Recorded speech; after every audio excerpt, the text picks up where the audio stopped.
ladies and gentlemen. My name is Aaron, and you're tuning in to this Friday's Modern Decktech, one I like to call CSI, Combo Sphinx Investigation. A spell-slinging mid-range deck that uses a combo that's seen niche tournament play that I feel gets much-needed support from the Investigate mechanic introduced in Shadows over Innistrad. Shape Anew is a sorcery that costs 3 and a blue, in addition to sacrificing an artifact. If the spell resolves, you get to reveal the top card of your library until you reveal an artifact card, and put that into play, then putting the rest of the revealed cards to the bottom of your library.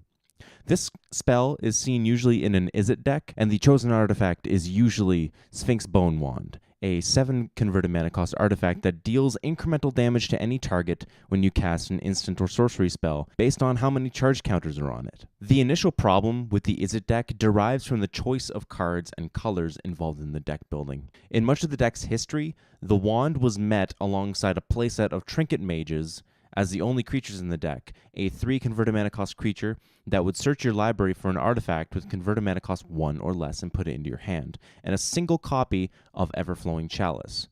And then finally a plethora of Izzet cantrips and counterspells akin to Storm. The dependency on the mage and the chalice causes some difficulty for the deck's overall consistency and redundancy, and as you can imagine, affects its overall win percentage and standing in a tournament. With 4 copies of Trinket Mage, you're pretty likely to draw and cast 1 or 2 in a game, but you have no use for its only target in the deck, your 1 copy of Everflowing Chalice, until you find Shape Anew, which you'll only ever draw into. On top of this, if you only run 1 copy of the Chalice, that means you can only ever cheat 1 Sphinx-bone Wand into play, which means the deck's ceiling is already predetermined, and any copies of Trinket Mage you draw after that point become dead draws. If you, however, choose to run more than 1 Everflowing Chalice, that means you open yourself up to the possibility of sacrificing 1 Everflowing Chalice into revealing a second with Shape Anew. Now, I decided to build the deck into a Bant shell with a focus on creatures that can repeatedly create artifact tokens. I personally chose a playset of Tireless Tracker and 1 copy of Bygone Bishop. The difference in efficiency between our investigators and the Trinket Mage is night and day, as they have better bodies for the exact same converted mana cost, and you're not wasting card slots for a 3-mana Grizzly Bear or a do-nothing artifact. The clue artifacts are created for free, and those artifacts do something. They draw you cards. Tireless Tracker is definitely the best generator, as we don't run quite enough low converted mana cost creatures to rely on Bygone Bishop creating clues every turn, and we have 1 more artifact generator in the deck in the form of Sram's Expertise. By moving away from Trinket Mage and towards more threatening and efficient creatures like Tireless Tracker, we can afford to take more of a mid-range strategy, putting pressure on our opponent before we even hit our combo, and keeping our hand full with clue tokens drawing us more cards. Creature tutor spells are yet another thing that Bant can give us access to where Izzet falls short. We run 3 copies of Court of Calling and 1 copy of Congregation at Dawn. Tutor effects like these let us be confident that we can find the right creatures at the right moment and not just our combo pieces. We can flash in a Prophet of Crufix or Disciple of the Ring to oppress our opponents with value, or even sneak in a Clever Impersonator at instant speed in response to a removal spell that we can't afford to lose to. We also run a bit more card selection in the form of Muddle the Mixture, Mystic Speculation, and Mission Briefing. Muddle the Mixture is an awesome counterspell that can help us fight through a blue player's counterspells, but it can also be transmuted to let us find the 2 converted mana cost spell for the occasion.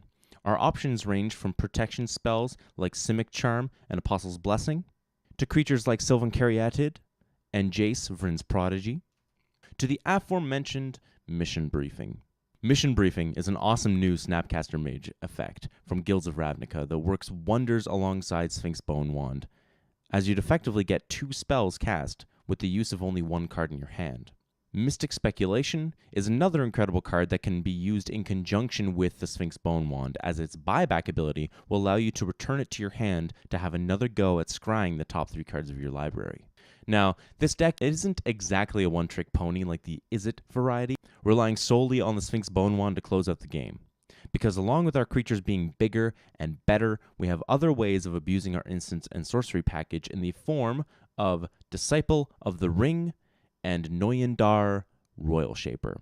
Disciple of the Ring can wreak havoc on a board state and your opponent's chances of victory against you if it survives to your next untap step, as its ability to delve away spells from your bin in order to spell pierce, boost itself by +1/+1, tap down or untap creatures at instant speed for 1 mana is undeniably oppressive.